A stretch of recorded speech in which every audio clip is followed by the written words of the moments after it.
कहानी का नाम रात का राज। बहुत सालों से एक छोटे से गांव में एक अजीबोगरीब घटना हो रही थी। हर रात सुनसान रास्ते पर कुछ अनजाने हादसे हो रहे थे। लोगों के मुंह में बस एक ही सवाल था, रात को क्या हो रहा है। गांव के लोग रात के समय घरों में बंद रहते थे, क्योंकि रात का समय अजीब और खौफनाक हो गया था। इस रहस्यमय बात को लेकर लोगों की बढ़ती हैरानी को देखते हुए गांव के एक बुजुर्ग नामक व्यक्ति ने तय किया कि वह इस समस्या का समाधान करेंगे। एक दिन उन्होंने सभी लोगों को एकत्रित करके एक मीटिंग बुलाई। उन्होंने गांव वालों से कहा, आपको जानकर अच्छा लगेगा कि रात का राज क्या है। बुजुर्ग ने फिर सुनाया एक किस्सा। कई साल पहले की बात है। इस गांव में एक युवक रहता था। उसका नाम आदित्य था। एक दिन उसने गांव के पास एक पुराने हवेली को खोजा। हवेली बहुत ही पुरानी और डरावनी थी, लेकिन आदित्य में उत्साह था। आदित्य ने हवेली की तलाश में बदलते रहे रास्तों को चुना। हर कदम पर वह अजीब राज का पर्दाफाश करने के लिए बढ़ता गया। लेकिन रात के समय हवेली के चारों ओर कुछ अजीब घटनाएं हो रही थीं। वहां कुछ चीजें हर मिनट बदल रही थीं और राज बना रहता था। आदित्य को भी बहुत संदेह था, लेकिन उसने हवेली में कुछ खोजा और एक पुराने खाते में एक पुराने पत्र को खोजा। उस पत्र में लिखा था कि हवेली में एक खजाना छुपा हुआ है, जिसकी कुंजी इस पत्र में है। आदित्य ने खजाने की कुंजी निकाली और हवेली के एक छुपे हुए कमरे में पहुंचा। वहां उसने एक बड़ी सी संदूरी बॉक्स देखी।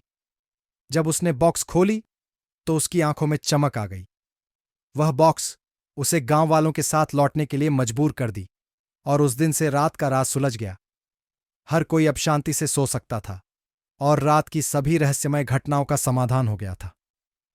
बुजुर्ग की यह कहानी सभी को हैरानी में डाल दी थी।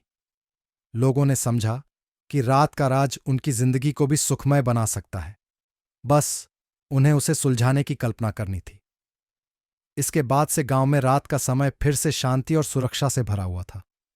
लोग अपनी रात की भूख को सुलझाने के लिए नहीं, बल्कि रात के समय की सुंदरता को महसूस करने के लिए तैयार थे। बुजुर्ग की यह कहानी सभी को हैरानी में डाल दी थी। लोगों ने समझा कि रात का राज उनकी जिंदगी को भी सुखमय बना सकता है, बस उन्हें उसे सुलझाने की कल्पना करनी थी। इसके बाद से गांव में रात का समय फिर से शांति और सुरक्षा से भरा हुआ था। लोग अपनी रात की भूख को सुलझाने के लिए नहीं, बल्कि रात के समय की सुंदरता को महसूस करने के लिए तैयार थे।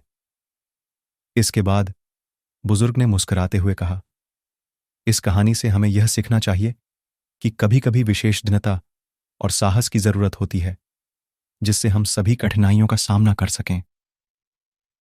बुजुर्ग की कहानी ने गांव वालों को प्रेरित किया और उन्हें सिखाया कि हर समस्या का समाधान उन्हीं के हृदय में होता है, बस उसे खोजना होता है। रात के राज का समाधान उनके लिए भी अब सीधे रास्ते पर था और गांव वालों ने विश्वास के साथ आगे बढ़ना शुरू किया।